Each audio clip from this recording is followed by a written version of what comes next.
Aurora's point of view. Nani, you go home? Malungkot na tanong ng aking alaga ni si Safia habang nakayakap sa akin. You won't come back anymore? Hinaplos kong buhok ng aking alaga. Halos 10 taon ko na siyang inaalagaan. Ngayong uuwi na ako ng Pilipinas para mag-settle down.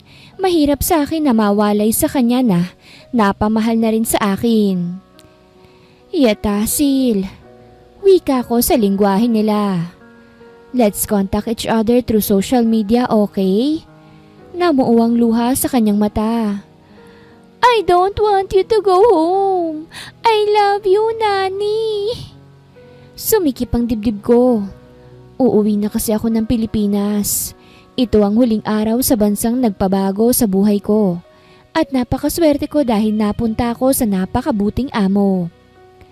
Safia! Marahang hinila ni Madam ang kanyang anak na ayaw humiwalay sa akin. Let's go! Nani! No!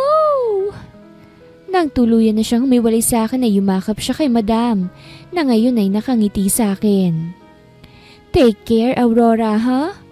You've been with us for almost 10 years and we love your service. May inilahad siya na sobre sa akin. Take this, my gift for your upcoming wedding. Thank you, Madam. Tinanggap ko ang sobre. Thank you very much for being good to me. I will forever remember your kindness. Ibinaba ko ang tingin ko kay Safia at hinaplos ko ang kanyang buhok. We can still communicate, Safia. Call me, message me, okay? Tumango si Safia at mas lalong niyakap si Madam. Ito ang realidad na dapat kong tanggapin, na hindi lahat permanente. At uuwi pa rin kung saan tayo nanggaling. Nasa Pilipinas ang buhay ko at nandito lang ako para magtrabaho. Nagpursiging maahon mula sa kahirapan ng aking pamilya. Bukod doon, may naiwan din akong mahal sa buhay na si Nicolas, ang LDR boyfriend ko. Nagpropose siya sa akin noong nakaraang uwi ko at ngayong uwi na ako.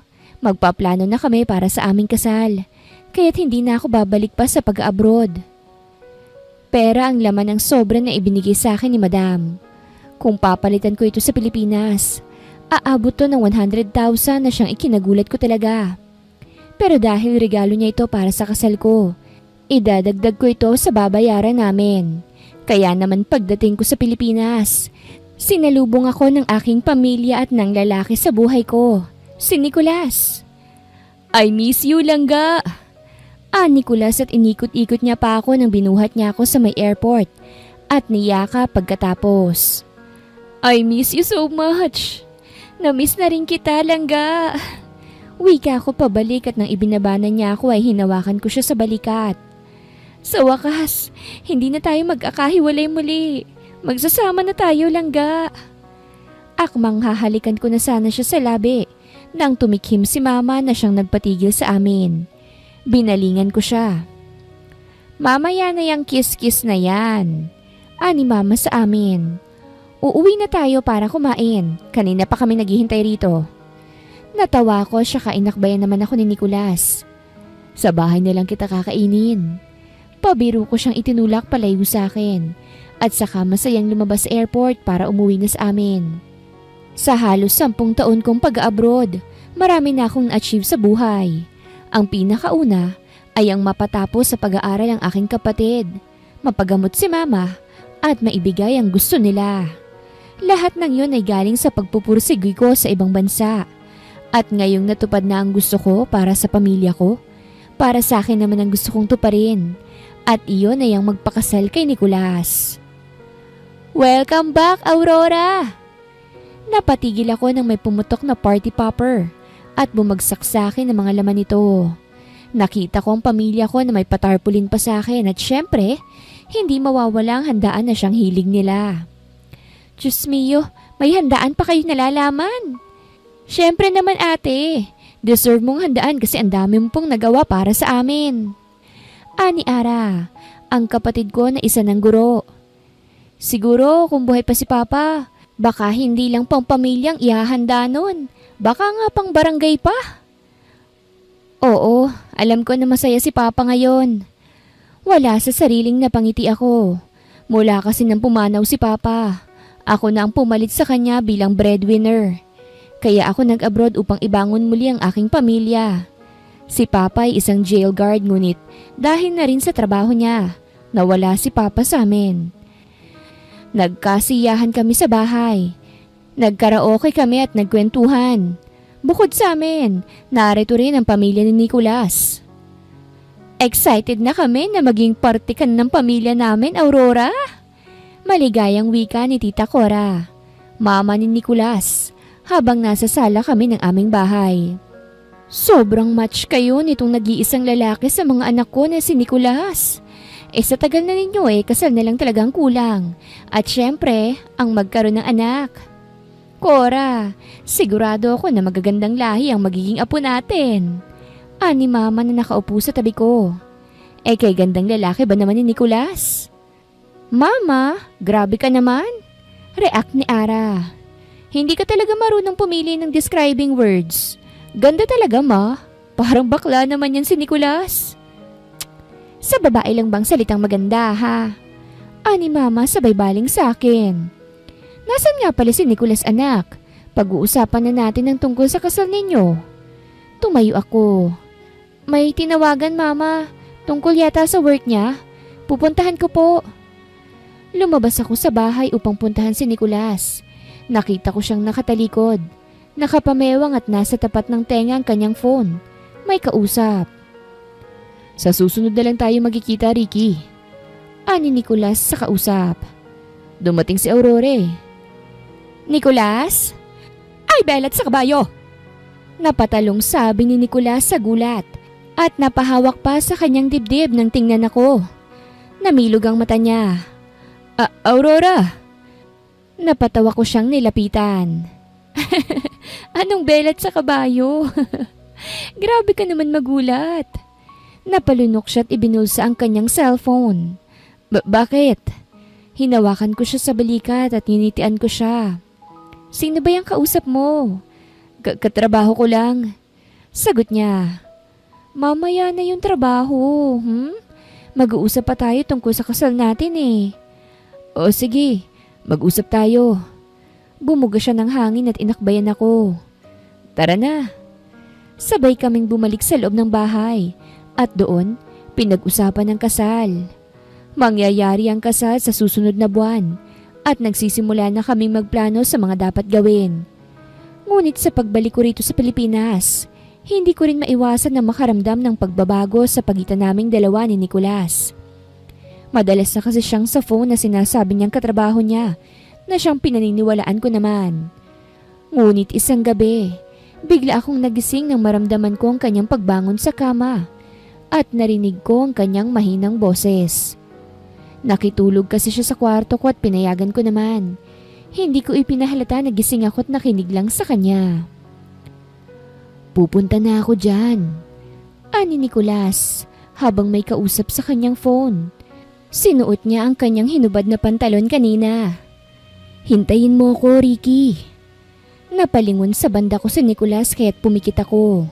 Nang magsimula na siyang maglakad palabas, saka ko inimulat ang aking mga mata nang sumara na ang pinto ng aming kwarto. Napabalikwas ako ng bangon at naikunot ko ang noo ko sa taka. Saan tutungo si Nicolas sa gabing ito? Katrabaho bang talaga? Nagsimula na akong magduda kaya't bumangon ako at kumuha ng jacket sabay suot. Susundan ko si Nicolas upang malaman ko kung saan siya tutungo. Ikakasal na kami ngunit hindi ko alam na may ganito pala siyang gawain na. Dapat ko bang ihinga ng maluwag? O dapat talagang pagdudahan? Sumakay si Nicolas sa kanyang motorsiklo na siyang regalo ko sa kanya. Kaya nang medyo nakalayo na, agad kong pinara ang isang taxi na paparating at pinasundan si Nicolas na mabilis ang pagtakbo. Bilisan mo, kuya! Ani ko sa driver ng taxi. Baka mawala. Babayaran naman po kita ng malaki. Unti-unting bumilis ang tibok ng puso ko. Lalo na nang dumaan sa ibang daan si Nicolas. Para kasing patungo ito sa liblib na lugar. Sino kayang pupuntahan ni Nicolas at nagmamadali pa siya? Ma'am, sa bar yata tutungo ang sinusundan mo eh. Ani ng driver nang huminto si Nicolas sa isang parking lot at bumaba na sa kanyang motorsiklo. Bar? Napasinghap ako. Anong gagawin ni Nicolas sa isang bar? Baka sinichol yan, ma'am. Nalito ako sa sinabi ng driver. Ha? Gay bar po yung pinasukan ng sinusundan mo, ma'am. Namilog ang mata ko sa sinabi niya. Ano? Bumilis ang tibok ng puso ko at tinignan si Nicolas na pumasok na sa loob. Dali-dali kong binigyan ng 500 ng driver at lumabas na sa taxi upang masundan ko ang aking fiancé. Oy, sandali lang miss, bawal ang babae rito. Ani ng lalaking may malaking katawan. Tiningnan ko ang lalaki. Hindi ako babae no, bakla ako. Agad kong hinubad ang jacket ko kaya't na-expose ang pangtulog ko na lingerie. Nilagay ko sa dibdib ko mga palad ko. Tingnan mo oh, wala akong yutots. Baka gusto mo rin makita ang notch ko. Napakurap-kurap siya at maya-maya ay tumabi para padaanin ako. Agad kong ibinalik ang jacket ko at pumasok agad sa loob upang hanapin si Nicolas. Pagpasok ko, nakabibinging sounds agad ang bumungad sa tenga ko. Mga nagsasayawan at halos hubad na mga katawan ang nakikita ko ng mga kalalakihan. Hindi naman ako ignorante sa ganito. Hindi rin bago sa akin na makakita ng dalawang lalaki na naghahalikan sa tabi dahil gay bar nga ito. Ano bang ina-expect ko? Ang tanging goal ko lang rito ay ang makita si Nicolas at kung ano ang ginagawa niya rito. Nichol! You're here! Isang matinis na boses ang nagpakuha ng atensyon ko. Nang binalingan ko ito, nakita kong isang bakla. Kaharap si Nicolas na malaki na ang ngiti sa labi. Kumunot ang noo ko at natigil sa kanilang paningin ko. Oo, I'm sorry for being late ha. Pinapatulog ko pa kasi si Aurora eh. Nicolas sabay halakhak. Napasinghap ako nang marinig ko ang pag-iiba ng boses ni Nicolas. Para kasing bakla. Bakit naman kasi hindi mo maiwan-iwan yung babaeng yon? Bakla, ano ba? Hindi mo ba masabi sa kanya na anaconda rin ang gusto mo at hindi bibingka? Oh my gosh, that's frustrating knowing na ikakasal ka na. Sa petchay ka na talaga. Nicolas, andito ka na pala eh. Akala ko hindi ka napupunta pa. Isang bagong tauhan ang dumating. Nakahubad ito ng pang-ibabaw at may matigas sa katawan. Lalaking lalaki ito sa paningin. Biglang nawala ng apil si Nicolas dahil para na itong naging tuta. Ricky! Nicolas sa malambing at malambot na boses.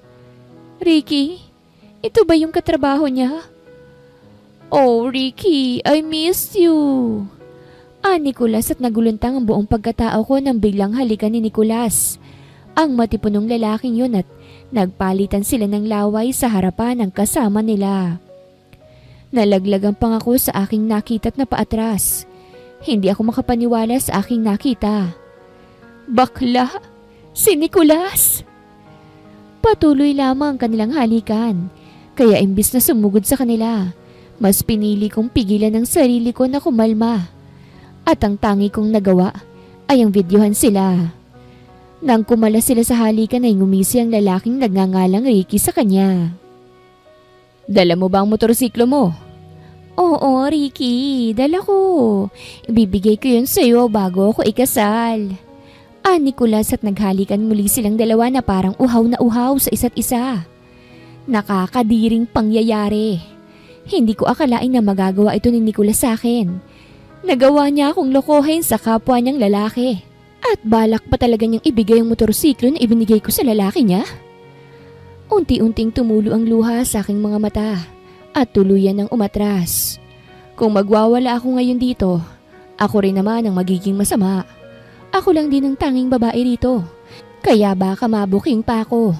Kaya tulala na lamang ako na umalis at nagtungo sa ibang bar upang pagaanin ang loob ko. Isa pa! Request ko sa bartender kahit lasing na ako. 2 oras mula nang matuklasan ko ang kalokohan ni Nicolas. Uminom ako sa isang bar na mag-isa't naglasing. Ngunit kahit malasing na ako, bumabalik pa rin sa utak kong nakita ko kanina. Isa pa nga, yung pampalimot. Binigyan ako ng bartender at napapikit ako sa sobrang lakas ng tama nito sa akin. Grabing Nicholas yun. Ibinaba ko ang baso at nangingilid ang luha sa aking mata. Nicole ka pala. Kung kailan ikakasal na tayo, saka ka lang lumantad. Walang hiyang to. Kahit lasing na ako, nagawa ko pa rin hanapin ang contact number ni Nicholas at wala sa sariling tinawagan ito. Inayos ko ang pagkakaupo ko sa mahabang upuan sa counter table ng bar at itinapat sa tenga ko ang aking phone. Ilang beses nagring bago sinagot ni Nicholas ang tawag. Langga, tapos ka na bang makipaglandian sa katrabaho mo, Nicholas? Anong ibig mo sabihin, Aurora? Nasaan ka ba? Bakit ang ingay ng background mo? Kinayom kong kamao ko. Nasa gay bar ako. Sarkastiko kong sagot sa kanya. Wala naman ako sa gay bar ngayon. Gusto ko lang siyang utuin at pakabahin. Kitang-kita kong kulay na itinatago mo, Nicholas. Aha? Wala namang masama sa pagiging bakla eh. Wika ko at sumenya sa bartender na bigyan niya ako ng alak. Ang masama ay ang lokohin ako ng ganito, Nicholas. Alias Nicole. Aurora. Napasinghap siya. Nasaan ka ba? Mag-usap tayo. Malinaw ang nakita ko, Nicholas. May video pa nga ako sa kalokohan mo kaya't wala nang dapat na pag-usapan pa. Malamig kong sabit ininom ang alak na bagong bigay ng bartender. Let's cancel the wedding, Nicholas. Hindi na yun mangyayari pa. Ibinaba ko ng tawag. Pagkatapos ay napaluhan na lamang. Hindi ko na sinagot ang pagtawag niya at uminom na lamang ng alak upang makalimutan ko ang problema na ito. Sa sobrang kalasingan ko, hindi ko na malayan na may nakisabay na pala na lalaki sa akin. Nasa counter na rin siya. Katabi ko. Hinahawak-hawakan ng aking hita kaya nang tingnan ko siya. Malaki ang ngisi niya sa akin. Hello, my lady. Gumapang ang kanyang kamay mula sa aking hita, patungo sa ilalim ng aking suot na pang-ibaba, kaya't nasampal ko siya sa pisngi. Anak ng... Galit niyang murat at manghihilahin ako nang nagpumiglas ako at agad bumaba sa high stool. Huwag mo akong hawakan! Anak ako ng mayor! Ani ko sa lalaki. Natawa siya sa sinabi ko at pinasadahan niya ako ng tingin. Anak ka ng mayor? Sa tingin mo, ganyan ka-cheap tingnan ng anak ng mayor dito? Medyo lumabo ng paningin ko ngunit lumaban pa rin ako sa buhay kahit lasing. I am not cheap! Lasing kong sabi at tumawa pa. Anak ako ng mayor. Kaya wag mo kong bastusin at baka makita mo ng maaga ang langit. Nang akmang lalapit siya sa akin, tinuhod ko siya, kaya't nasa pulko ang kanyang mahiwagang itlog. Matapos kong gawin yun, sinuklay kong buhok ko gamit ang kamay ko bago ako pagewang-gewang na umalis. Nagsisinungaling lang naman ako. Abay malay ko ba sa mayor sa lugar na ito? Hindi ko naman yun ibinoto nung eleksyon.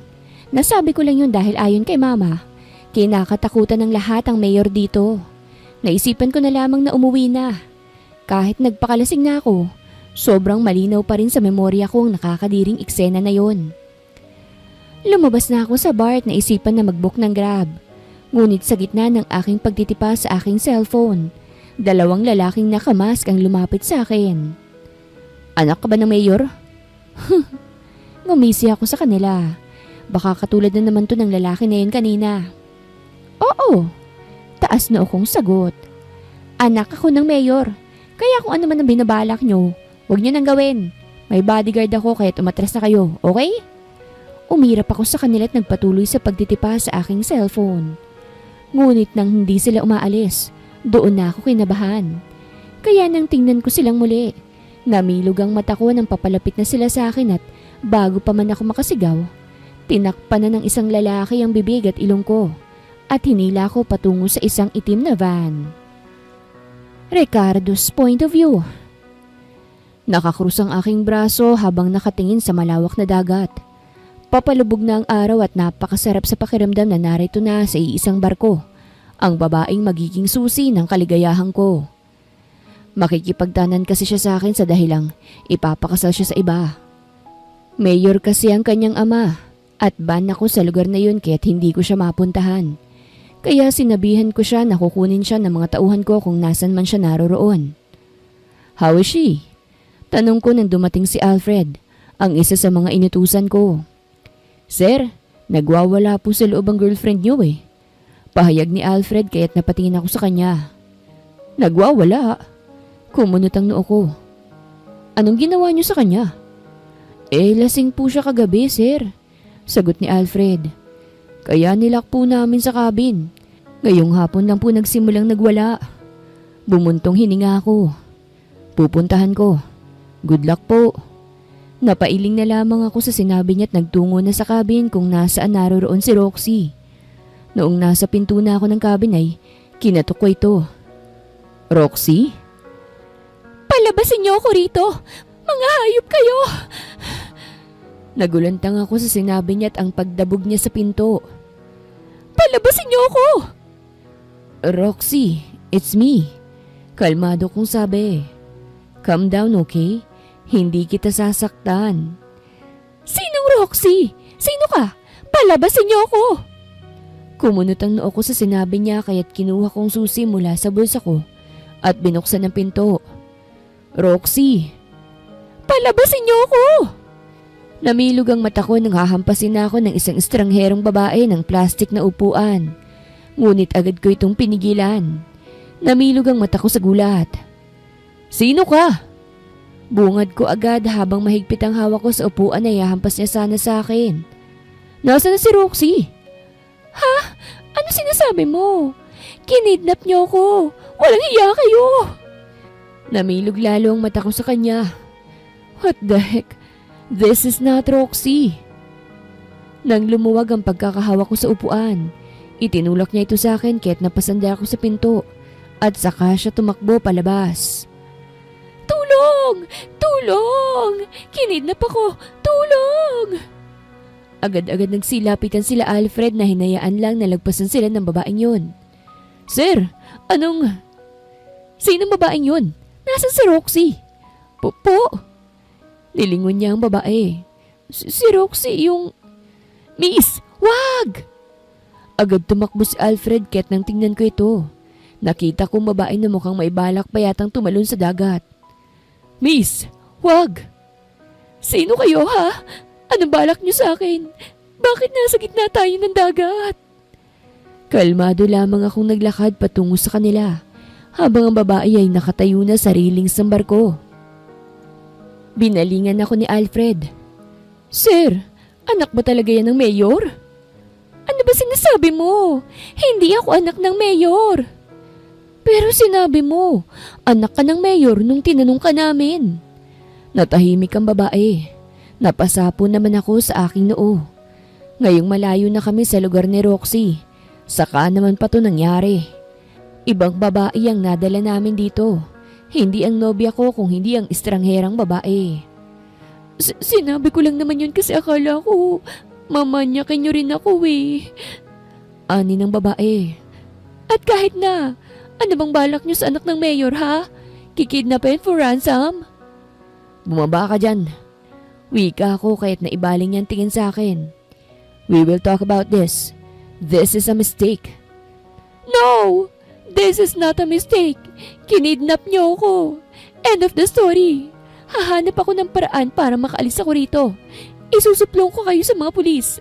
I have a photographic memory. Kaya tandang-tanda ko yung mga itsura niyo. At napasinghap na lamang kami na walang takot na tumalon sa dagat ang babae. Mabilis naman kaming lumapit sa railings at hindi na namin nakita ang babae. Sir, nawala yung babae. Ani Alfred at may itinuro. Pero parang may lumulutang po. Niliit ko ang aking mga mata upang tingnan ng bagay na lumulutang. Isa ito sa sinusuot ng mga babae. Ang lumulutang sa dagat ngayon ay isang bra. Tumikhim ako. It's a bra. Ibigay mo sa akin ang damit pandagat. I'll go down. Yes sir. Napailing na lamang ako at inigting ang aking panga. Aurora's point of view. Sobrang bilis ng tibok ng puso ko habang nakatingin sa bra na natanggal na lumulutang papalayo sa akin. Nakahawak ako ngayon sa may kapitana ng barko at sinsuminto ito, hindi ako nadala. Sobrang nipis pa naman itong damit ko dahil damit pantulog to. Diyos mio, ano bang kamalasan ba itong nararanasan ko ngayon? Napakaboba ko para tumalon sa karagatan na ito. Ano ba ako? Sa Jezabel? Hindi na nga nakakapit yung barako at lumutang na lamang siya mag-isa. Ako pa kaya na hindi masyadong malaki itong kinakapitan ko sa barko dito sa pinakaibaba. Akala siguro nila anak ako ng mayor, kaya nila ako kinidnap. Ang tanga ko talaga. Kasalanan to ng manyak na yun eh. Isa pa yung bra na yan. Traidor. Iniwan ako. Ayun, lumulutang ng palayo sa akin. Anong gagawin ko ngayon? Napasinghap ako nang may bumagsak sa dagat. At nang umahon to, lalaki ito na muntik ko nang mahampas kanina ng upuan ang nakita ko. Huwag kang lumapit sa akin! Nagsimula na akong manginig dahil sa ginaw. Huwag kang lumapit! Miss, don't be stubborn. Kailangan mong kumalma at pag-usapan to ng maayos. Hindi! Kakasuhan ko kayo ng kidnapping kapag nakaalis ako rito. Kaya bago-bago ko palang umuwi dito sa Pilipinas tapos itong gagawin niyo sa akin. Sure ako sa sinasabi ko. I will file a case. Bitawan mo ko! Bitawan mo ko! Nakuha ko ng lalaki mula sa pagkakahawak ko sa metal na bagay sa ibabang parte ng barko. Dumikit ang katawan ko sa kanyang dibdib kaya't hiyang-hiya ko. Manyak! Manyak! Pinaghahampas ko siya. Bitawan mo nga ako! Bitawan mo ko! Binitawan niya naman ako kaya't lumubog ako sa dagat. Pag-ahon ko, agad akong kumapit sa kanya. Papatayin mo ba ako? Hindi niya ako sinagot at sinenyasan ng lalaki sa ibabaw na ibaba ang isang salbabida at hagdan na gawa sa lubid. Tuluyan na akong naibalik sa barko at doon, nilagyan nila ako ng tuwalya. Sobrang panginginig ang nararanasan ko ngayon. Idagdag pa na hindi ako nakapagbihis kaya tagos hanggang organs. Sobrang nagulat talaga ako pagkagising ko. Nasa isang cabin na ako. May pagkain na nakahanda at nakalak pa ang pinto. Pagkalabas ko kanina, papalubog na ang araw at ngayon gabing-gabi na. Pinaliwanag ng isang lalaki na siyang nagbigay sa akin ng tuwalya kanina ang tungkol sa kamaliang nagawa nila. Ayon kay Alfred, ang pangalan ng lalaking nagsabi sa akin. Namali sila ng pagkuha dahil hindi pa nila nakita ang pagmumukha ng nobya ng kanilang boss. Hindi rin siya nabigyan ng litrato dahil ang plano, sa bar na yun siya dapat kukunin. Pero ako ang nakuha nila sa pag-aakala na ako ang anak ng mayor na makikipagtanan sa kanyang nobyo. Ibabalik niyo naman ako, right? Tanong ko sa kanya at sinulya pa ng boss nila na seryosong may kausap sa phone nito. Pasensya na. Wala akong kaalam-alam. Ayos lang. At oo, ibabalik ka namin dahil hindi naman ikaw ang pakay namin. Sa ngayon, kailangan mo lang maghintay ng ilang araw. O baka abot ng linggo. O ilang linggo pa dahil papatungo tayo sa isang lugar at medyo magtatagal ang boss ko ron. The heck? Napaigdad kami pareho at napatingin sa boss nilang bad trip na bad trip. At itinapon ang kanyang cellphone sa dagat bago padabog na umalis. Hindi ko maiwasan ng mapalunok at mapatingin na lamang kay Alfred na tipid na lamang akong nginitian at sinunda ng kanyang boss. Wala akong magawa kung hindi paniwalaan sila. Mukhang mababait naman silang tao kahit lahat sila rito ay lalaki. Lahat daw sila ay napagalitan sa kanilang kapalpakan na nagresulta ng paghihiwalay ng magjowa. Nagalit raw ang anak ng mayor dahil hindi raw tinupad ng boss nila ang usapan. Diba, sinabi ng boss nyo na namali kayo ng pagkuha? Tanong ko sa kanila at nilapag ang ulam na niluto ko para sa kanila. O edi, sabihin na lang kaya na tanga kayo para magkabalikan na sila. Selosa si Ma'am Roxy, Miss Aurora. Ani ng isang lalaki. Kapag nalaman niya na ibang babae ang nakuha, baka mali ang pagkakaintindi nun. At saka hindi naman ganun kababaw si Sir. Kapag ang babaeng nakikipag-break na sa kanya, hindi na niya ipipilit ang sarili niya rito. Hindi naman kasi gaano ka in love si Sir dun. May purpose kaya niya pinatulan si Ma'am Roxy. Hindi ko pa rin maiwasang makonsensya sa nangyari sa boss nilang si Ricardo. Kahit hindi ko naman talaga yun kasalanan, hindi pa rin ako mapakali. Kaya naman, naglakas loob ako na dalhan siya ng pagkain sa kanyang cabin. Tumikhim ako. Good afternoon po. Sinulyapan lamang ako ni Ricardo na nakaupo sa kanyang kama, ngunit hindi niya ako pinansin. Sayang, kay gwapong lalaki pa naman sana ngunit hindi bagay yung pangalan. Pumasok ako sa loob ng cabin at maingat na nilapag ang tray ng pagkain sa isang lamesa. Nagbaba ako ng tingin dahil hindi ko talaga siya kayang tignan. Pasensya na po sa nasabi ko noong nakaraan. Tatanggap ko na mali lang kayo ng tao na nadala sa barko nyo. Sana kainin mo yan. Luto ko yan. O sige, eat well. Lalabas na sana ako ng cabin niya nang bigla siyang nagsalita. Huwag kang lumabas ng nakaganyan. Wala kang bra. Naramdaman ko ang pagpula ng aking pisngi at agad kong niyakap ang sarili ko. Tinrider kasi ako ng bra ko eh. Lumayo po siya sa akin. O ayan. Tinapo niya sa pagmumukha ko ang isang bra na tingin ko'y akin. Dami mong sinasabi. Mas lalo lamang akong nahiya at agad na umalis sa cabin. Dala ang bra na itinapon niya sa akin. Ilang araw na kaming naglalayag sa eksklusibo niyang barko hanggang sa nakarating kami sa isla na hindi pamilyar sa akin. Nagsibabaan na mga lalaki habang ako ay litong-lito na. Ngayong nakarating na kami, siguro ako na lang ang gagawa ng paraan upang makabalik. Ngunit sa gitna ng pag-iisip ko, isang kamay ang bigla na lamang umakbay sa akin.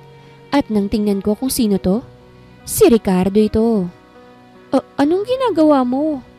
Sasama ka sa akin. Ha? Let's go. At sabay kaming bumaba sa barko habang nakaakbay siya sa akin.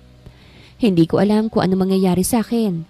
Mukha kasing hindi ko magagawa ngayon ang binabala ko dahil parang wala siyang balak na bitawan ako. Kaya nang akmang sasakay na sana kami sa isang magarang sasakyan. Doon ako natigilan kaya lumayo ako sa kanya. Sandali! Ani ko at tinignan siya. Saan mo ako dadalhin? Nakarating na kayo sa destinasyon nyo, di ba? Kaya babalik na ako sa amin. Kumunot ang noon niya sa akin at nilingon ang pwesto ng barko. Babalik ka sa inyo? Bakit? Marunong ka bang mag-drive ng barko? Magkukumute ako. Umangat ang sulok ng kanyang labi at napaawang ang aking labi nang hawakan niya ang baba ko. Darling, this is an island. Only a ship or helicopter can send you home. This is a private property owned by my family. Sila lang ang nakatira dito at wala nang iba pa. Since hindi ko nadala si Roxy, ikaw na lang ang papalit sa kanya. Ikaw ang ihaharap ko sa mga magulang ko. Ha? Ayoko! Kung ayaw mo, hindi ka na makakauwi pa sa inyo. Banta niya sa akin. Eh di hindi. Anong akala mo sa akin walang alam? May paraan ng lahat. Kaya tsupe. Tinutulak ko siya at naglakad ng palayo sa kanya. Miss! Hayaan mo na ako, okay? Sabi ko sa gitna ng paglalakad ko palayo sa kanya. Uuwi ako. Sobrang confident ko na makakaalis ako sa lugar na ito dahil madiskarte akong babae. May paraan ng lahat ng ito. Kaya sa pag-aakala ko, makakaalis talaga ako. Ngunit halos libutin ko na ang buong lugar. Wala akong makitang sasakyang pabalik. Ano ba naman to? Pagpapadyak ko sa buhangin. Nakakainis. Hindi ba ako makakauwi? Sinabi ko na sa'yo. Hindi ka makakaalis dito kung hindi ka sasakay ng helicopter o barko. Napaigdad ako nang marinig ko ang boses na yon. Nang lingunin ko ito, ang boses ay kay Ricardo. Sinusundan mo ba ako? Kailangan kita ngayon. Diretso niyang sabi. Wala akong maihaharap sa magulang ko dahil hindi ko naisama si Roxy. Nakipag-break pa siya sa akin.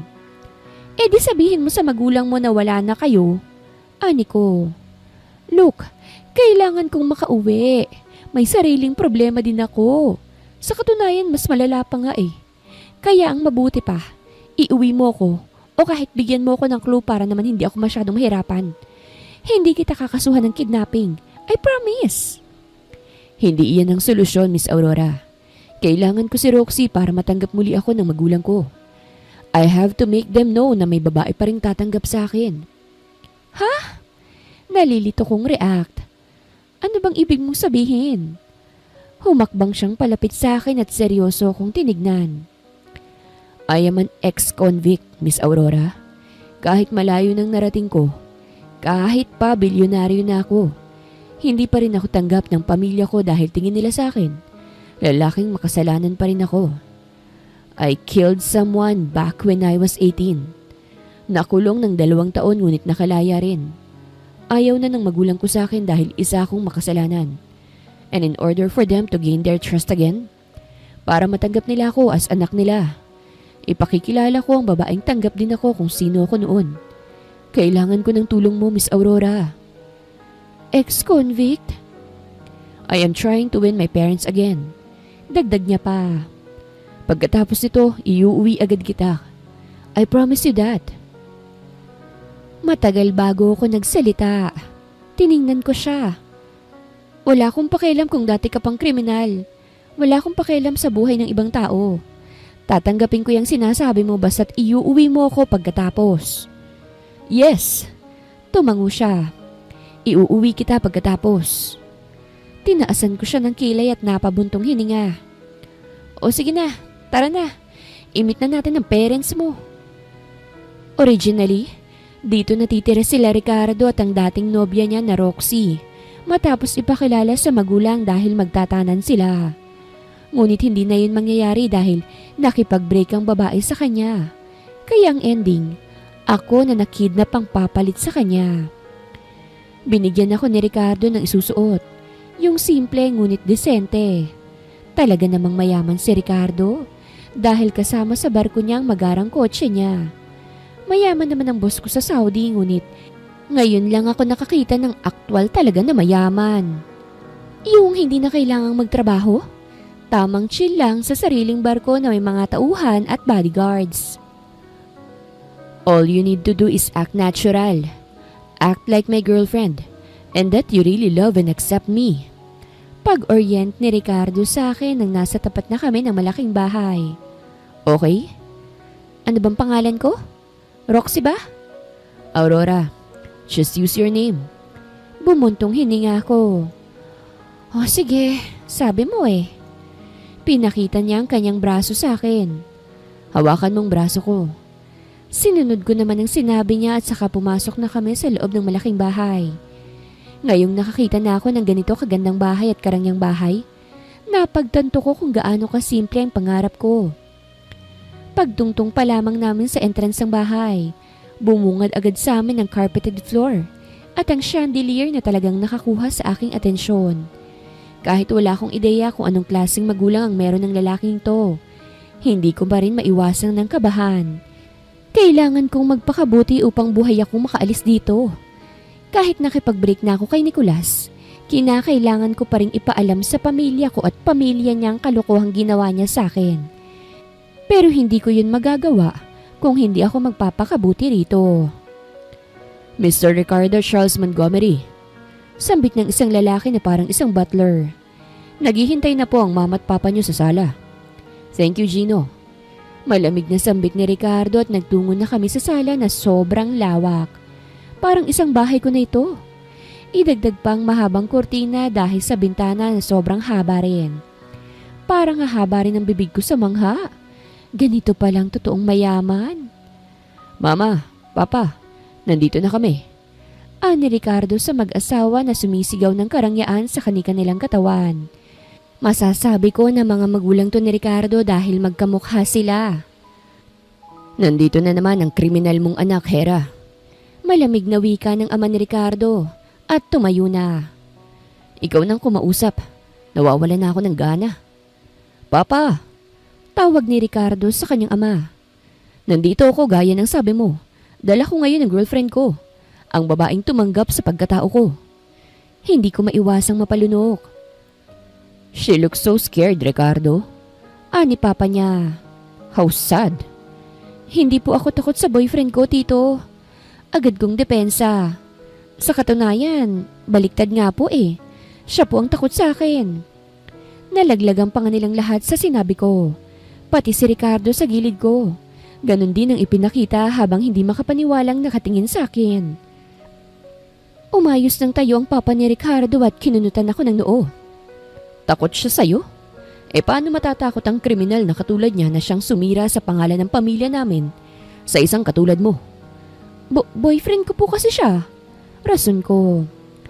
Takot siyang iwan ko siya dahil isa siyang ex-convict. Pero para sa akin, siya si Ricardo. Hindi siya ex-convict sa paningin ko. At alam ko na, hindi po siya masamang tao. Hindi masamang tao ang pumatay? Natahimik ako. Of course masama. Yung papa ko nga pinatay ng isang kriminal eh. Kaya sobrang sama ang pumatay. Pero hindi ko naman alam ang istorya ng lalaking ito. At saka, pagpapanggap lang naman to para makauwi ako.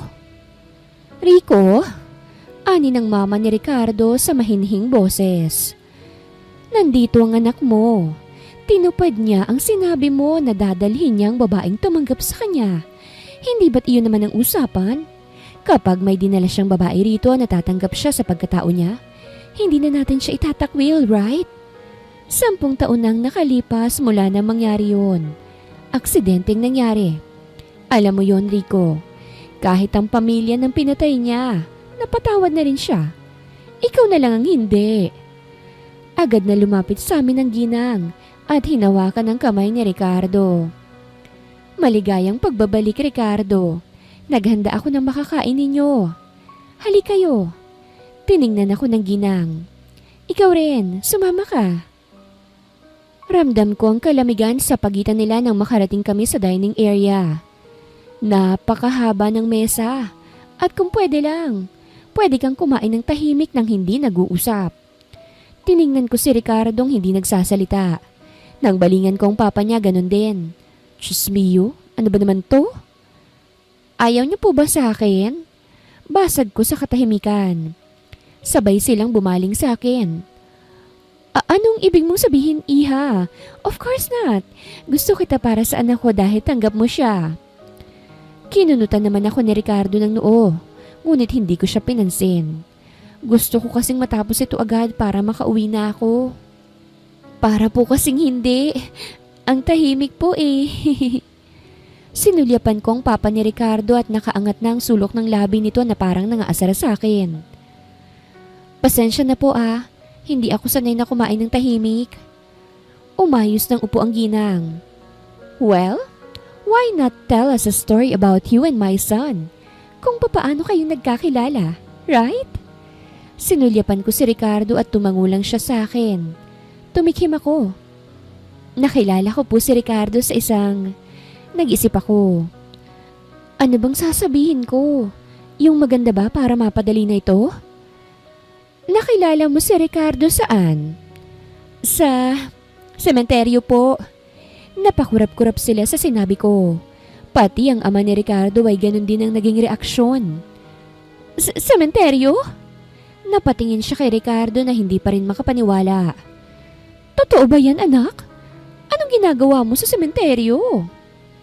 Binisita ko po ang papa ko doon. Ako ang nagsalita. Iyak ako ng iyak kasi hindi ko matanggap na wala na siya sa mundong ito. Tapos nakita po ako ni Ricardo doon. Nilapitan niya ako at niyakap. Doon nagsimula ang aming relasyon. Sa sementeryo. Nakakatakot naman yan, Iha. Pero nakakakilig din kung iisipin. Ano nga bang ginagawa ni Ricardo doon? Nagtitinda po ng kandila. What? Napaigdad ako sa react ni Ricardo. Halatang halata siya. Oh, bakit ka naman nagulat, anak? Hindi ba totoo? Napatingin si Ricardo sa akin bago niya sinagot ang kanyang ina. She's telling the truth.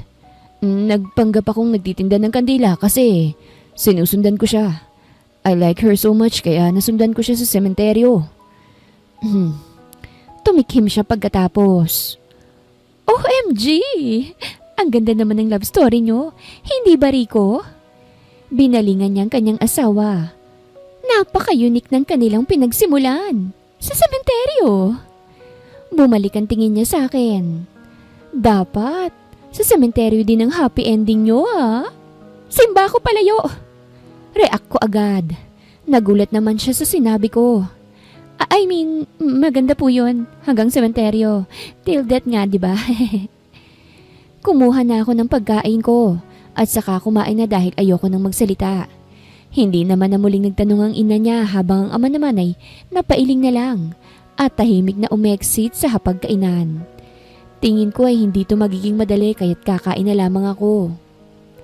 Dito ang magiging kwarto ninyo. Dito muna kayo mamamalagi ani Tita Hera, sabay hawak sa balikat ng kanyang anak. Pasensya na sa ama mo ha, lalambot din yun, mahal ka nun. Habang nag-uusap sila, pasimple naman akong pumasok sa loob ng kwarto at nadismaya ako nang makitang isa lamang ang kama. May problema ba, iha? Tanong ni Tita Hera nang pumasok na rin sila. O wala po bang ibang kwarto? Ayaw mo ba sa kwarto na ito? Hindi naman po pero kasi isa lang ang kama.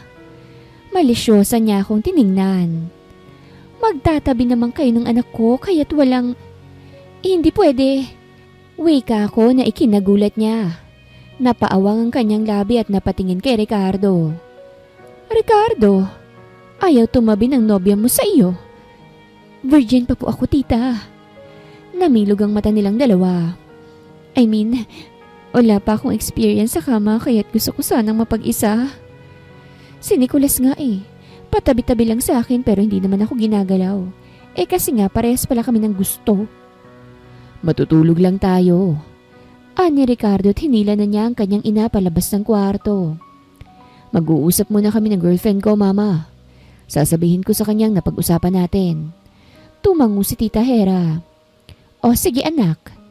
At nang umalis na si tita, sinara ni Ricardo ang pinto at saka hinarap ako. Nakahinga naman ako ng maluwag at saka naupo sa upuan. Ay, Diyos mio. Pinalis ko ang pawis ko. Napakahirap naman ito. Kailan ba ako uuwi? Lumapit siya sa akin at taka ko siyang tiningnan nang hawakan niyang magkabilang balikat ko. Bakit? Pasensya na ngunit mukhang hindi ka muna makakauwi. Seryoso niyang sabi. Ha? Bakit? Mama told me na dito raw tayo magsistay kahit 2 buwan lang. I said yes dahil gusto kong bumawi sa pamilya ko. Lalo na kay Papa. I'm sorry kung nadamay ka. Ayos lang naman kung ikaw lang. Kailangan kong umuwi kasi may sariling issue din ako sa buhay. No. Mama told me na tayong dalawa. Dito tayo mananatili ng 2 buwan. After that, we can go home. You can go home. Nanlumo ako sa narinig. Seryoso ka bang talaga? I'll pay you. Wika niya. Or sabihin mo sa akin kung anong gusto mo. Gagawin ko o bibilhin ko. That will be my payment for you to stay here with me. Pretending to be my girlfriend. Gusto ko lang talagang umuwi, Mr. Ricardo. Kababalik ko pa lang sa Pilipinas Hindi ko na-enjoy ang bakasyon ko. Di yun ang gagawin mo pagkatapos ng 2 buwan dito. Sa ngayon, dito ka na muna sa akin, Miss Aurora. Wala akong magawa kung hindi ang pumayag sa gusto niya. Kawawa rin kasi ang bilyonaryo. Halos nasa kanya ng lahat ngunit hindi sila magkaayos ng kanyang magulang. Pinahiram niya ako ng telepono at tinawagan ko ang aking ina upang hindi naman siya mag-alala sa akin. Nasaan ka ba anak? Ilang araw ka nang wala rito. Si Nicolas alalang-alala na sa'yo. Mama, cancel na po ang wedding namin ni Nicolas dahil nalaman ko ang buong pagkatao niya. Anong ibig mong sabihin anak? Nag-away ba kayo ni Nicolas? Bakla si Nicolas, Mama.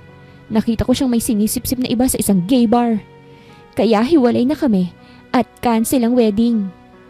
Anak, anong... Yun lang muna, Mama. Sa ngayon magbabakasyon muna ako upang hilumin ang sugat na ginawa niya. Pagbalik ko, pag-uusapan natin ang dumi ni Nicolas. Huwag mong kalimutan ang gamot mo Bye-bye, Mama. At saka binaba ko na ang tawag. Sinimulan ko na ang araw ng pagpapanggap bilang girlfriend ng kumidnap sa akin. Hindi yun naging madali dahil kinakailangan kong mag-adjust sa kani-kanilang ugali. Ang mama kasi ni Ricardo ay masyadong mabait. Tapos may tigre pa siyang tatay na palaging dinidiin ng pagiging kriminal ng anak kahit 10 taon nang nakalipas. Na-stress tuloy ang bulbul ko sa issue nila. Kesa sa issue ko kay Nicolas na paniguradong nagpapatuloy lang sa buhay dahil wala na ako ron. Pero upang maging successful ang 2 buwan na ito, tumulong na rin ako kay Ricardo. Naging sweet ako sa kanya para lang ipakita sa kanyang ama kung gaano ko katanggap ang kanyang anak. Ipinakita ko rin ang skills ko sa pagluluto para naman mapaniwala sila na wife material ako para sa kanilang anak. Pero sa tuwing ginagawa ko yon, para akong na-judge ng hurado sa showtime dahil napapailing lagi ang kanyang papa kapag ginagawa ko yon. Pero dahil gusto ko nang makabalik, sige pa rin ako ng sige. Ricardo, maligo tayo ng dagat. Aya ko sa kanya nang nasa labas kami ng malaking bahay sa may baybayin. 2 linggo nang nakalipas at pagod ako sa pagpapanggap.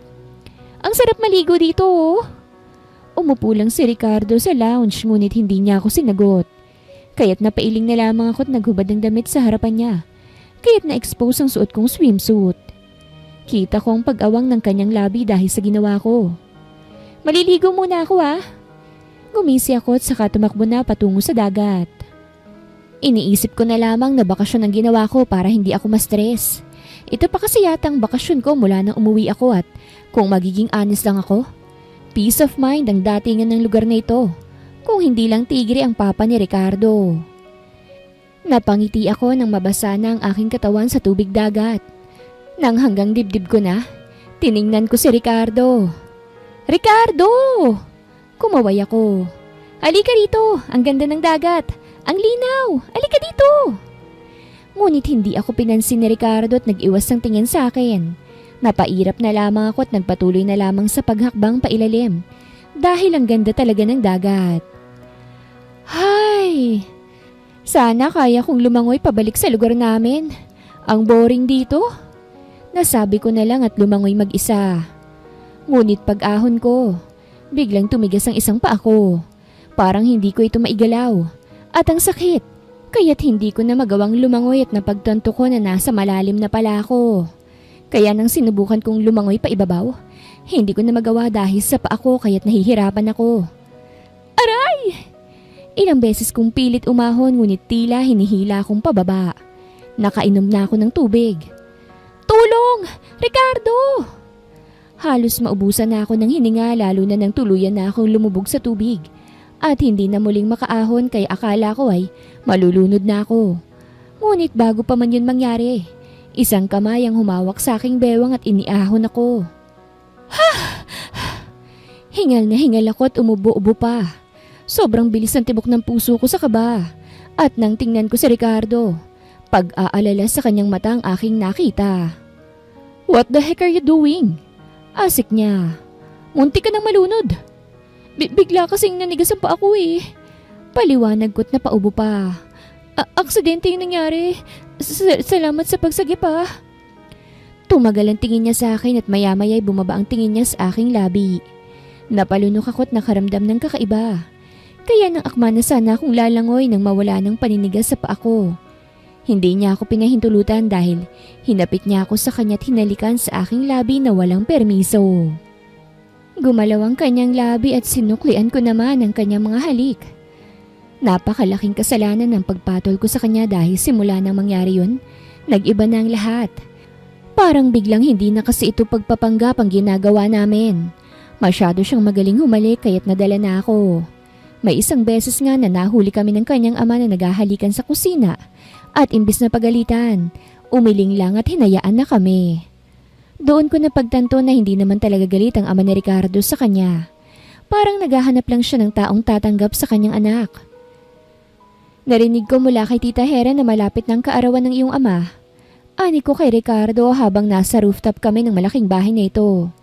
Anong balak mo? Pumungay ang mata niya sa akin. Ano bang ideya mo? Ha? Bakit naman kailangan ng ideya ko? Hinawakan niyang isang kamay ko. Dahil magkasabwat tayo. Napangiwi ako sa choice of wordings niya. Grabe ka naman. Parang may masamang balak naman tayo sa kasabwat na yan. Magkarelasyon.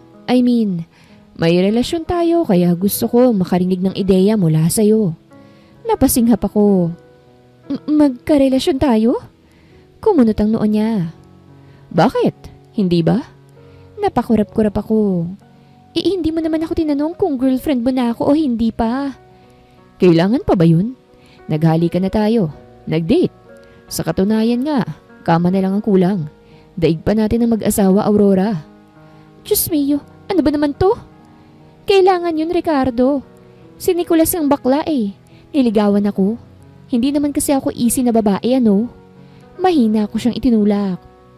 Mananatili pa rin tayong nagpapanggap at kapag tapos na, parang wala lang nangyari.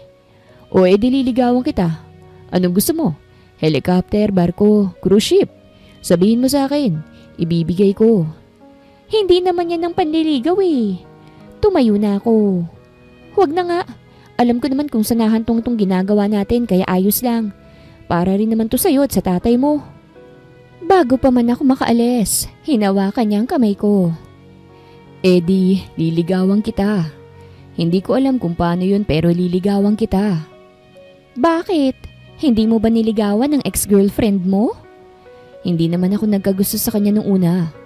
Noong nasa ibang bansa kami, siya ang unang lumapit sa akin at idineklara na boyfriend niya raw ako. I just said yes because I was bored and curious at the same time.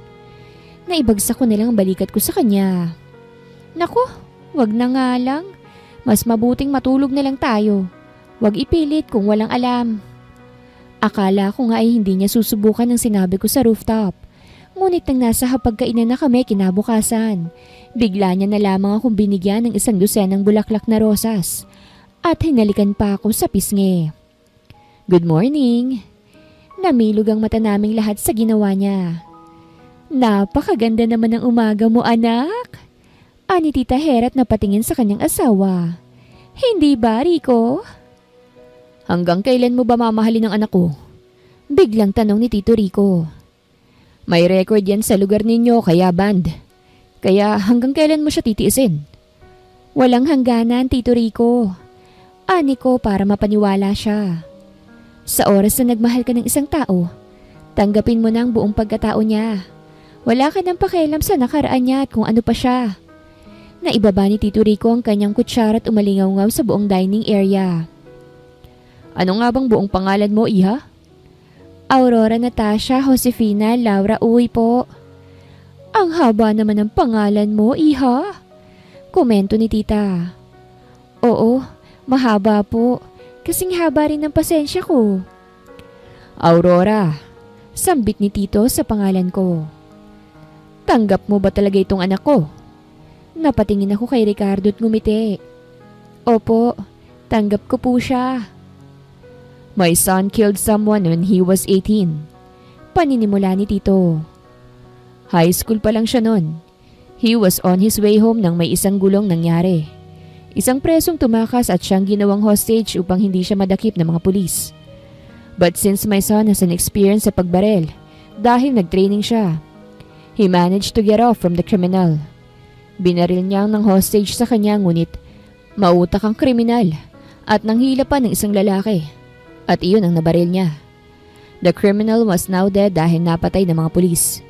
Pero si Ricardo, nakulong siya ng 2 taon doon. Galit ako sa ginawa niya dahil naging reckless siya. He ruined his life as well as our family's name. Back then, I was a politician, but has to step down dahil sa anak ko. Galit pa rin po ba kayo sa kanya? I just want my son to have a family bago kami mawala sa mundong ito. Since he has a record of a criminal, natatakot ako para sa kanya na baka walang tumanggap sa kanya and he will be left alone in this world. Tinakwil namin ang aming anak nang lumabas siya sa kulungan upang matuto siyang tumayo sa sarili niyang mga paa. And our final wish is for him to find a love and live peacefully without guilt. Papa, kita kong emosyon sa mata ni Ricardo. I am sorry, son. I realized how wrong I was to treat you. Nagdala ka ng babaeng alam kong hindi ka iiwanan. Tumayo na si Tito Rico. Next month, kaarawan ko na. Let's leave this place for a while at magdiriwang tayo sa ibang lugar. Ricardo's point of view.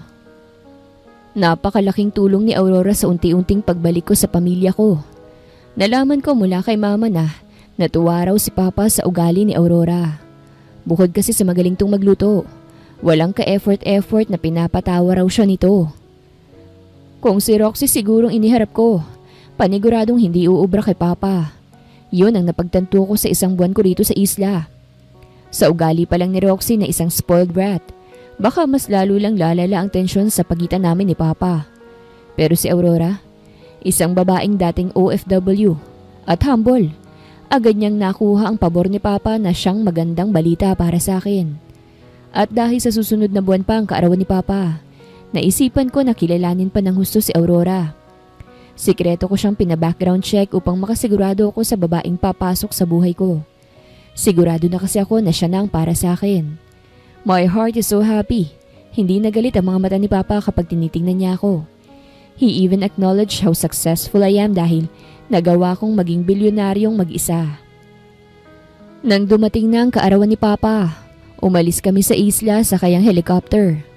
Ang iba sa mga tauhan ko ay siyang nagbantay sa mansyon ng mga magulang ko at ang iba'y palihim kaming binabantayan sa aming lakad. Hindi na mawala sa isip ko si Aurora.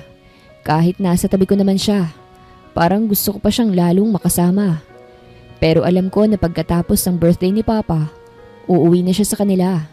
At bago sana mangyari yun ay marinig ko na ang matamis niyang oo. Ginanap ang kaarawan ni Papa sa mismong lugar kung saan ako band. At dahil bilyonaryo ako, nagawan ko ito ng paraan. Ngayon lang muli ako nakaapak sa lugar na ayaw ko na sanang balikan. After this birthday, saan na kayo tutungo? Tanong ni Mama. Lalo na ikaw, Aurora. Sana na-enjoy mong bakasyon mo sa isla namin, ha? Uuwi po muna ako sa amin. At opo, na-enjoy ko pong bakasyon ko. Sobra. I am expecting a wedding, Ricardo. Wika ni Papa sa akin. 28 ka na. Marami ka ng pera. Pwede ka nang mag-settle down. Your girlfriend is a wife material. Sigurado ako na bubuti ang pagsasama ninyo. Nagkatinginan kami ni Aurora. Siya ay parang nagdepende sa akin at ganun din ako. Pero sa huli, alam ko na ako ang dapat na sumagot. Yes, darating din po tayo dun pero sa ngayon, mas kikilalanin po muna namin ang isa't isa. Natigilan ako sa pagsasalita nang tumawa si Papa. Bakit? Hindi mo pa ba kilala si Aurora? Kilala na po niya ako, Tito Rico. Ang sa amin lang po, mas kilalanin palalong isa't isa bago pumasok sa kasal. Hindi pa naman masyadong matanda ang late 20s. Ganun ba, Iha? Kailan mo ba gustong maikasal? Matagal bago sumagot si Aurora. Sa edad po na... Hindi natapos ang pagsasalita ni Aurora nang biglang bumukas ang pinto ng silid ng aming pinagkakainan at iniluwa ang isang babae na hingal. Sunod din na dumating ang bodyguards ko upang pigilan ng babae sa pagpasok ngunit huli na ang lahat. Napatayo ako nang makilala ko ito. Ricardo? Napasinghap si Roxy. Nandito ka nga!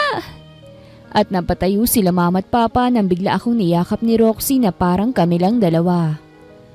What is the meaning of this, son? Kumala sa pagkakayakap si Roxy at hinarap ang aking mga magulang na may kalituhan sa kanilang mga mukha. Hi po, kayo po bang parents ni Ricardo? Ako nga po pala si Roxy, ang girlfriend ni Ricardo.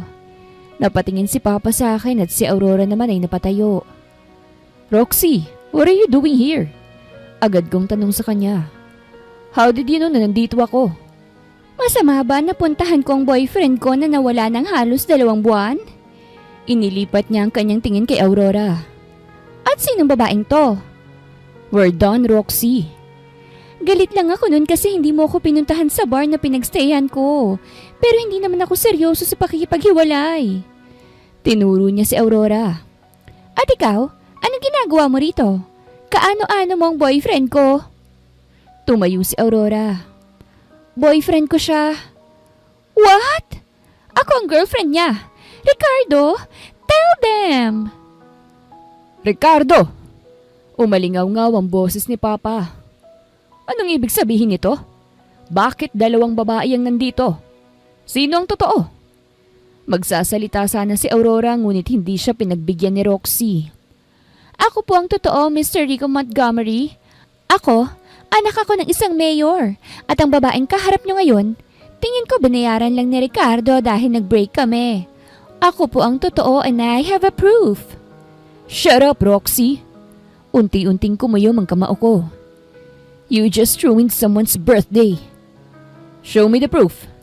Malamig na wika ni Papa. Nakaalalay pa rin si Mama sa kanya. Now! Tito, Ani Aurora at napatingin sa akin. hayaan mong magpaliwanag po ako.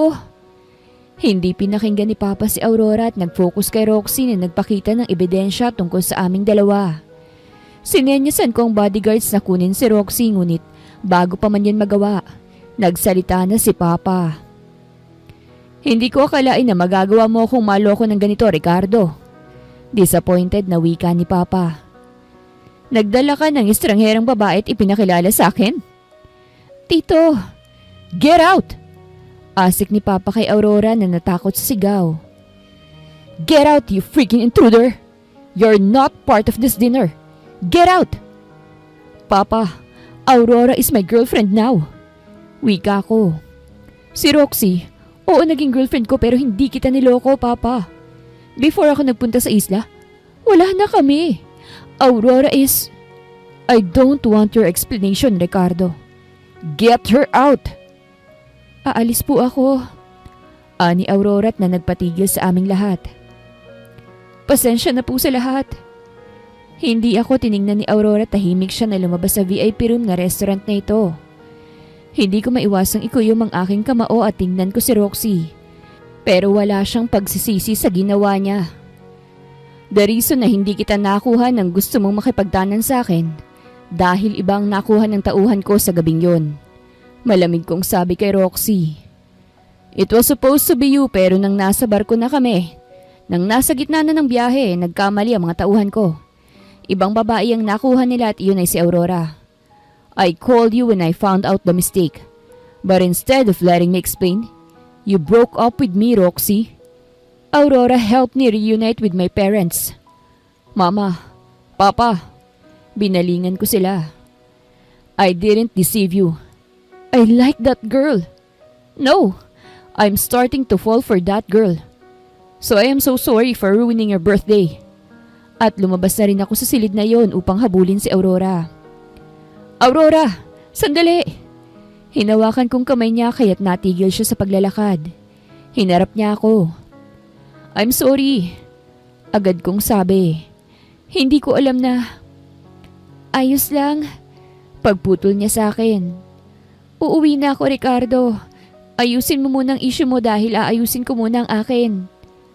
Iyon ang sinabi niya bago siya tuluyang umalis at hindi ko na napigilan pa. Bumalik na lamang ako sa silid upang ayusin ang lahat ng ito. Aurora's point of view. Matapos ang halos 2 buwan, umuwi na ako sa amin. Kita ko ang saya sa kanilang mukha nang makita ko at agad akong niyakap. Anak!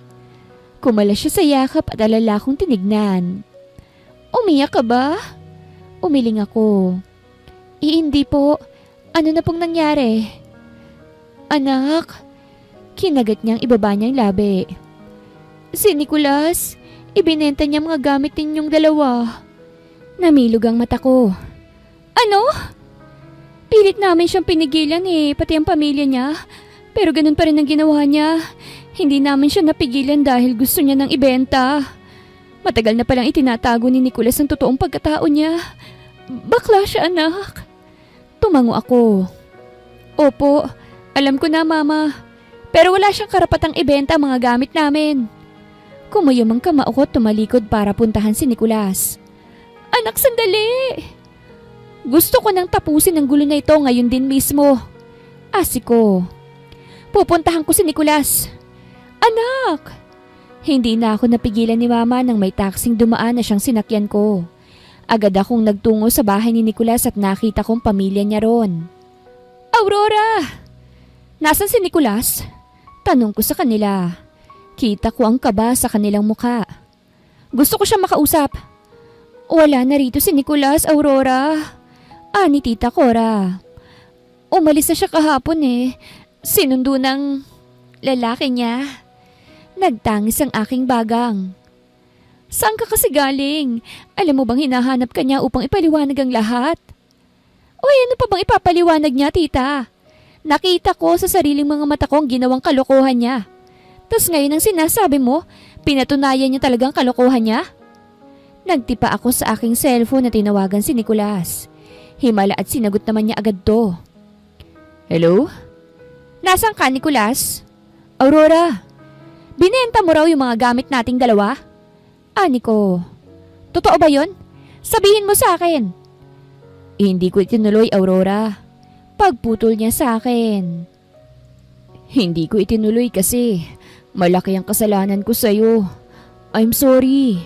I choose to be real this time. Ang tagal ko nang itinatago ito, Aurora. Ngayon ko lang tuluyang na-express ang sarili ko. Kung sino talaga ako. Hindi ako nakapagsalita. Nasa kondo ko yung mga gamit. Yung mga binili mo naroroon. Yung motorsiklo naroroon sa parking lot.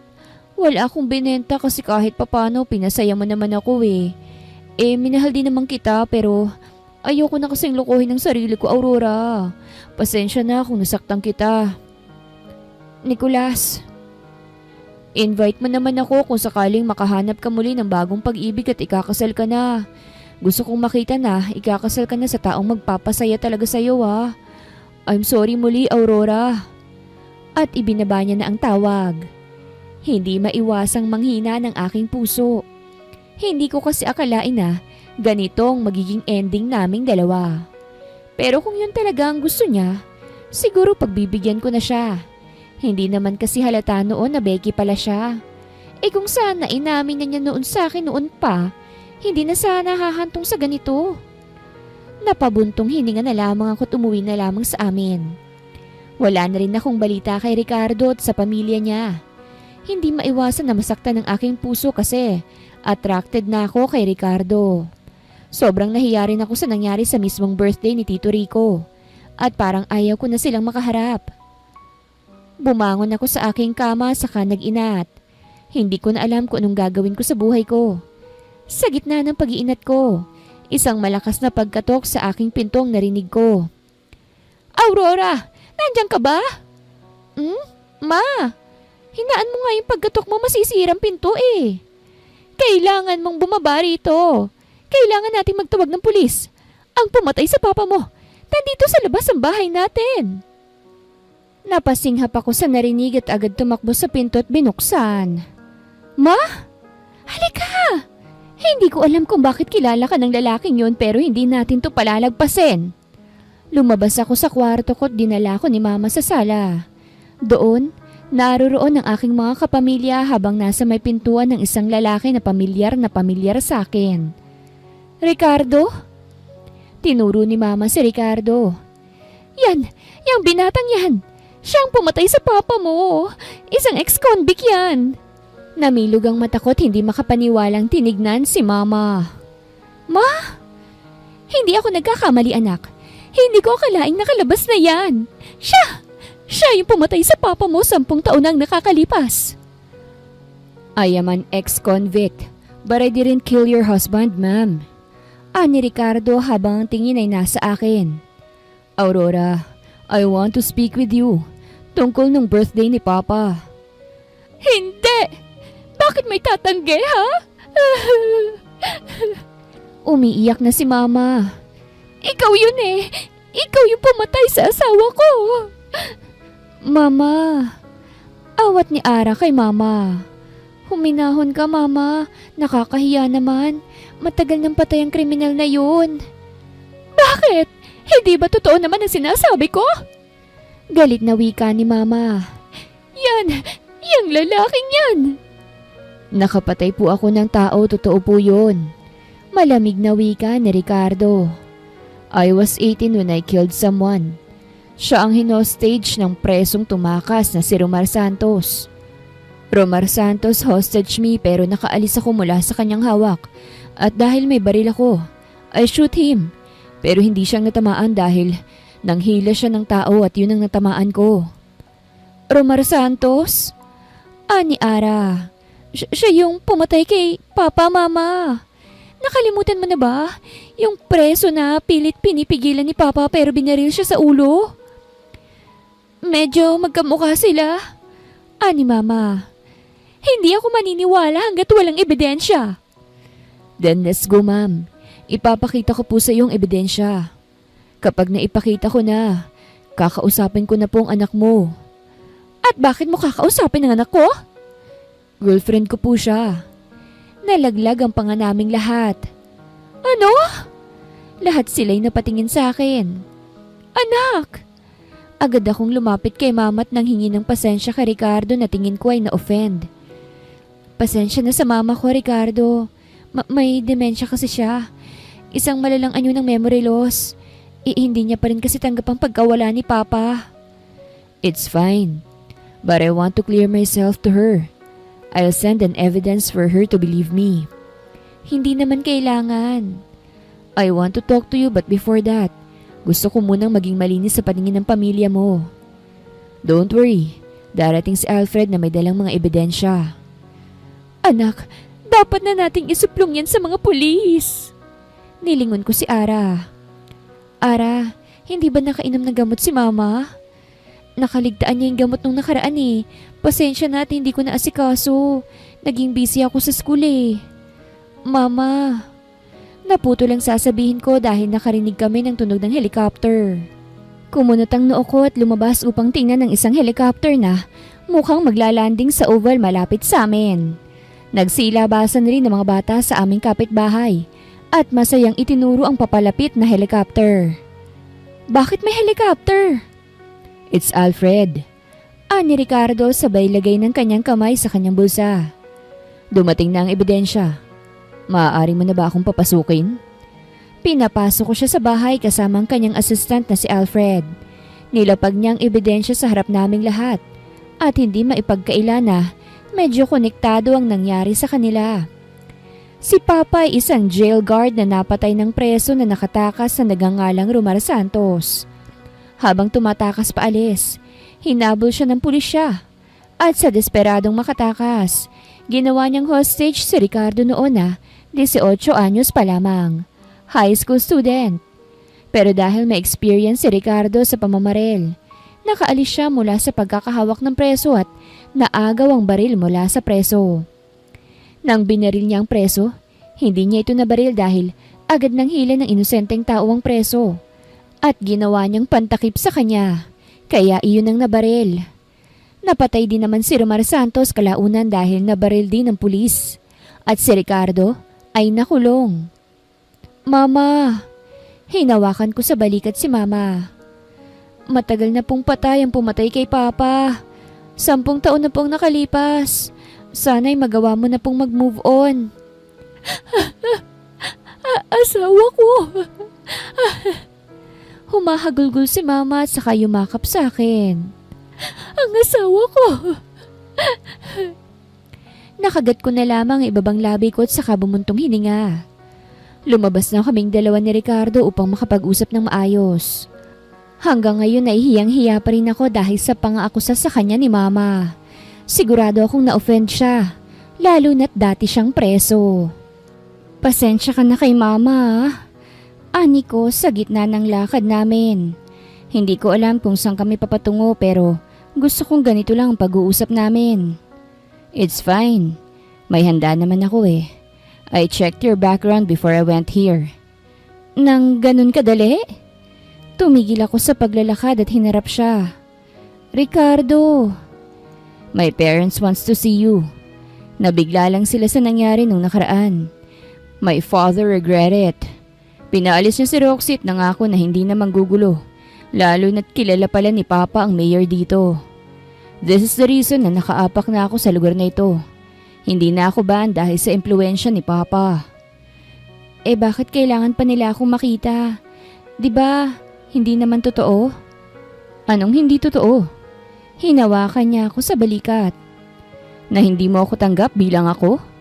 Hindi ko siya sinagot. I am in love with you, Aurora. Sinsero niyang sabi. At gusto kitang iharap sa pamilya ko na walang pagpapanggap. Tanggap kita bilang ikaw, Ricardo. Ani ko, wala akong pakialam kung dati ka pang ex-convict. Yun ang sabi ko nung una pa lang. Kahit napatay ng isang preso ang papa ko, hindi ako habang buhay na magtatanim ng galit sa patay. Dahil hindi yun ang itinuro ni papa noong buhay pa lang siya. He told me not to judge anyone without knowing their story. Pumungay ang kanyang mga mata. Kung ganon, pwede ba kitang maging girlfriend at iharap muli sa pamilya ko? Gusto ka nilang makita muli, Aurora, upang itama ang pagkakamali. Tumango ako at saka hinawakan ang kanyang kamay. Oo, haharapin ko muli ang mga magulang mo. At girlfriend mo na ako, Ricardo. Sumilay ang ngiti niya sa labi at pinagsalikop niya ang aming kamay. Let's go. Kumunot ang noo ko sa kanya. Ha? Saan? Sa isla. Nandun sila mama at papa. Naghihintay sila sa atin. At hinila niya na ako patungo sa helicopter na nakatambay sa malaking oval sa lugar namin. Bumalik kami sa isla. At doon, nanghingi ng sorry si Tito Rico sa akin. Sinabi niya na nagustuhan niya ako para sa anak niya. At ang nangyari noong birthday niya ay dahil nagulat lang siya at nadala ng kanyang emosyon. Inamin din namin ang estado namin ni Ricardo ngayon na kami magjowa na. At masaya sila sa balitang iyon. Inimbitahan ng pamilya ni Ricardo ang pamilya ko na magbakasyon sa isla. Nung una ay tinanggihan ni Mama dahil sa hiya na kanyang nararamdaman kay Ricardo. Ngunit kalaunan, wala ring nagawa kung hindi ang sumama. Hindi ko lubos akalain na bibigyan agad ako ng bagong pag-ibig ng Panginoon.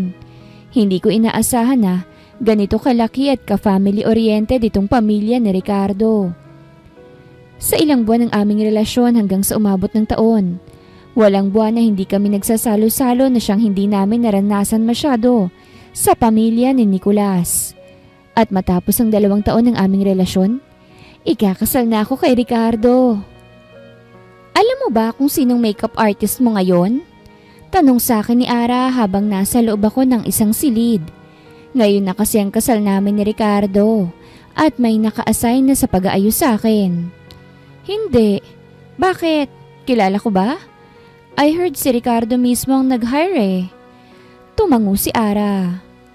Oo ate, ang nobyo mong nag-hire sa kanya. Hindi ko nga inakala na ganun ang kahahantungan niya. Parang kailan lang maskulado siyang lalaki. Pero Barbie na ngayon. Ha? Napatingin kami sa pinto nang may kumatok. Excited namang lumapit si Ara. Buksan ko na. Binuksan ni Ara ang pinto at pumasok ang isang tao na may mahabang heels at nakadress pa na hindi aabot sa tuhod. Kumunot ang noo ko at nag-angat ng tingin. Sino? Hi, Aurora! Umawang ang labi ko nang makita kung sino ito. Pinasadahan ko siya ng tingin mula ulo hanggang paa. At halos mahulog ako sa aking kinaupuan sa aking nakita. Nicolas! Ngumiti siya sa akin at tumango. Oo, ako ito. Pero girl, Nicole na ang pangalan ko ngayon. Hindi makapaniwala ko siyang tinignan. Diyos mio, Nicolas. Mas maganda ka na sa akin ah. Oo, Dino. Ito naman ang kataas ng pagiging Becky ko. Good thing akong hinar ng gwapo mong asawa. Pangarap ko pa namang make-upan ng ex-girlfriend ko. Nicolas, sobrang thankful ako kasi hindi mo dinibdib ang nangyari sa pagitan nating dalawa. Anya at saka inilapag niya mga gamit niya sa pagme-makeup. Kaya pagagandahin kita ngayon bilang regalo ko sa kasal mo, Aurora. Nicolas. Nicole nga, girl eh. Pagko-correct niya sa akin. May mahabang hair na ako, no? Nicole na, okay? Hindi ko talaga pagagandahin yung makeup mo. Sige ka. Natawa ko. Okay, Nicole. Napakagandang moment ng buhay na ito. Ang makita ang ex-boyfriend ko na nagpakita na ng tunay na siya. Memorable din to sa akin dahil siya mismo ang nagpapaganda sa akin para sa kasal na ito. Parang dati lang, pangarap kong maikasal sa kanya. Ngunit nagbago ang lahat at eto siya. Pinagaganda ko para sa iba. Pagdating ko sa simbahan, pinapwesto na ako ng organizer dahil magsisimula na ang kasal. Anak, ang ganda mo ah. Ang galing pala ni Nicholas mag-makeup. Oo nga po, mamay. Ani ko sabay hawak sa kanya. Masaya ako para sa kanya, mama. Ikaw, masaya ka ba? Tiningnan ko si mama at ninitian ko siya. Oo naman, mama. Masaya ako ngayon kasi ikakasal na ako kay Ricardo. Masaya din ako para sa iyo, anak. At sigurado ako naglakad sa aisle patungo sa altar kung saan naroroon naghihintay ang aking mahal na si Ricardo. Nang makarating na kami roon, nagmano si Ricardo kay mama bago niya kinuha ang kamay ko. Handa ka na bang pakasalan ako, Aurora?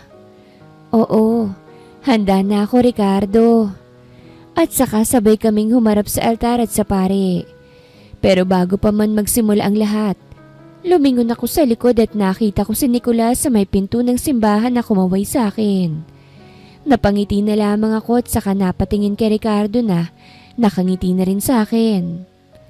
Mahal kita, Ricardo. Ani ko. Hindi pa man nagsasalita ang pari. Oo na agad ang sagot ko. Mahal din kita, Aurora. Lumawak ang ngiti ko at sabay na naming hinarap ang pari para magsimula na ang aming kasal. Wakas.